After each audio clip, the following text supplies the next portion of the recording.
fundamental, que es la de Relaciones Exteriores, que como nos lo recordaba anoche Alberto Adriancén, es una potestad del presidente de la República. El presidente de la República prácticamente define la política exterior y había escogido a un ícono entre la izquierda, como era Héctor Béjar, un exguerrillero, radical hasta ahora mismo, por supuesto, muy versado, muy articulado, que ha tenido pues producción política, ideológica relevante, pero definitivamente un hombre de izquierda y podríamos decir, como él mismo se ha definido, de izquierda radical.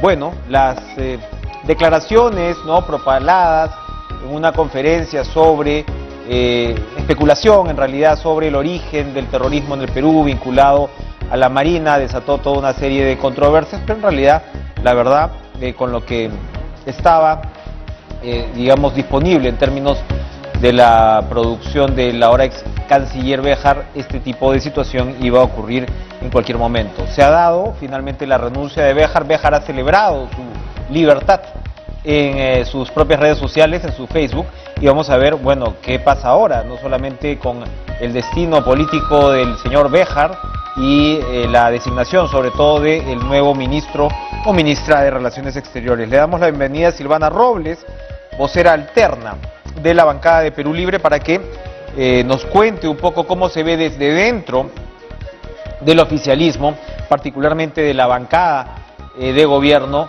esta primera baja del gabinete Bellido. Congresista, muy buenas noches, gracias por estar con nosotros. Muy buenas noches, buenas noches a toda la población peruana. Bueno, ¿cómo evalúan la renuncia del ex canciller ya Béjar? El ministro de Defensa Ayala había dicho que había dos caminos, o que Béjar pedía disculpas o que renuncia. Aparentemente optó por la segunda opción. Bueno, en efecto, debo decir que las mismas fuerzas políticas que se han unido para esta repartija de comisiones, esta vez también se han unido, pero para presentar, en primer lugar, una moción de interpretación en contra del ahora ex canciller Héctor Béjar. Esta interpretación e interpelación tenemos que tener en cuenta que tenía muchísimos indicios que mostraban el interés de estos interpeladores justamente por haber una veta contra nuestro ministro, bueno, ahora ex ministro Béjar, y que debido a su pasado político y su condición de guerrillero en los años 60, pues han tenido que mostrar en primer lugar esta derecha que ya nos ha declarado la guerra desde un principio, que ver con este primer indicio de interpelación, y que pues vamos a revisar el pliego interpelatorio. Varias de estas preguntas estaban dirigidas no exactamente sobre las políticas del Perú en el exterior, que es lo que al Congreso en realidad debería de interesarle, sino por el contrario estaba mucho más ceñido a lo que es la vida personal del canciller y de declaraciones y de actos que se han llevado a cabo hace 60 años. Entonces, y a opiniones justamente de carácter ideológico que no pueden ser materia de valoración. En este caso, en primer lugar, el Congreso de la República haya pedido una interpelación a la hora exministra. La interpelación congresista la habían pedido antes de esta última difusión, y más allá efectivamente de valoraciones sobre el pasado político y las declaraciones anteriores del ex canciller, acá hubo digamos un choque en el sentido que la Marina de Guerra se sintió indignada al punto que emitió un comunicado rechazando esta conceptualización de Béjar o esta asociación que hacía Béjar de la Marina con el terrorismo. Ahí ya estábamos hablando de algo un poco más serio, ¿no? Así es, se desarrolló una campaña totalmente infame de esta extrema derecha y del poder mediático que juegan muy bien su rol en esas circunstancias, que incluso han sacado de contexto y de tiempo, ojo, ciertos juicios de opiniones del ex canciller. Esto alimentó una estrategia de odio e intolerancia que por dignidad el ex canciller tuvo que manifestar su renuncia. Ahora, el ex canciller estaba dispuesto a ir al Congreso y él lo había manifestado en su momento y responder por sus juicios y opiniones que en realidad no tendrían que ser materia de interpelación. Pero también, ojo, hay que resaltar y responder que por esta política exterior que han vertido, que supuestamente, que entre comillas se iba a manejar, la Cancillería, no era de interés de los interpeladores, y esto se tiene que resaltar. A estas alturas, un intelectual y académico, docente universitario de las universidades más prestigiosas del Perú, el doctor Béjar, pues ha tenido la grandeza de poder renunciar a la Cancillería y no permitir esta insanía reaccionaria que ha tenido, pues, que cobre venganza en esta oportunidad. Entonces, hemos perdido a un gran intelectual en la Cancillería y pues es lamentable que hechos como estos puedan suceder en el Perú. Ahora, pero ¿qué opina usted sobre lo que dijo Béjar? O sea, decir, a ver, porque yo creo que son dos puntos de declaraciones, ¿no? Una es la del origen del terrorismo vinculado a la Marina. Ayer conversábamos con Beto Adriancén sobre efectivamente la época del velasquismo, como una parte del ejército que estaba con el régimen, Béjar trabajaba con el régimen, y había una parte de la Marina que se oponía en ese momento al velasquismo. Ok, pero por el otro lado hay una declaración textual que señala a Béjar que en buena medida Sendero Luminoso fue creado por la CIA en conexión pues con el tema de la Marina también.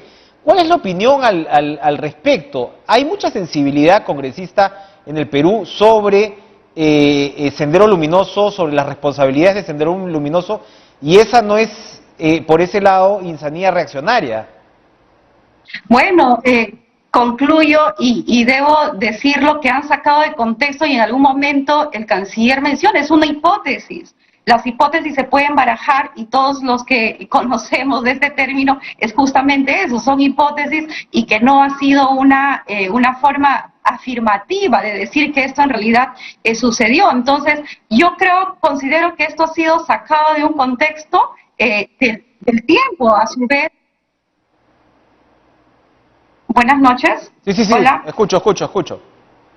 Sí, incluso, reitero, sacado de contexto y de tiempo, ¿no?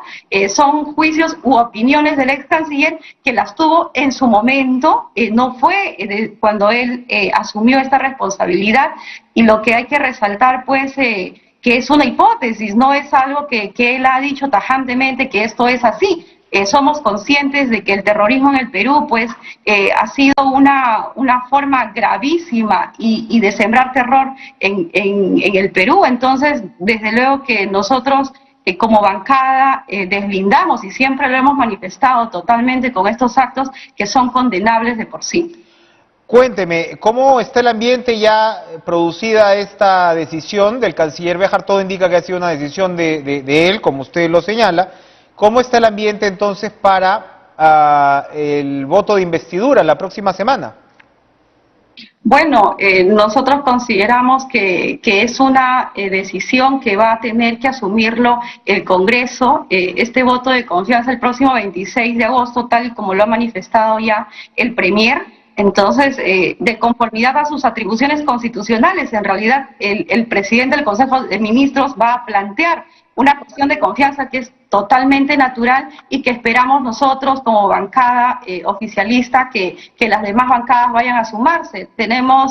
Somos conscientes de que existe una fuerte oposición, pero desde luego que no estamos en contra de que se hagan críticas al gobierno. Es un régimen democrático y la crítica y la autocrítica sobre todo deben ser una práctica natural y sobre todo necesaria. Esta, a su vez, debe permitir justamente mejorar las relaciones de cooperación entre el gobierno, el Congreso y la ciudadanía, que es el objetivo principal. En realidad no debe debatirse en el pleno del 26 de agosto, que es la política general. Lo que debe debatirse es la política general del gobierno. La cuestión de confianza, estimado Enrique, es una decisión del Congreso a iniciativa justamente del gobierno y respecto a la política de gobierno y de las medidas que se propone, y eso tenemos que tenerlo en cuenta también. No, claro, lo que determina el voto de investidura o el voto de confianza, como se señala, es primero que el jefe de gabinete y los ministros, de ser el caso,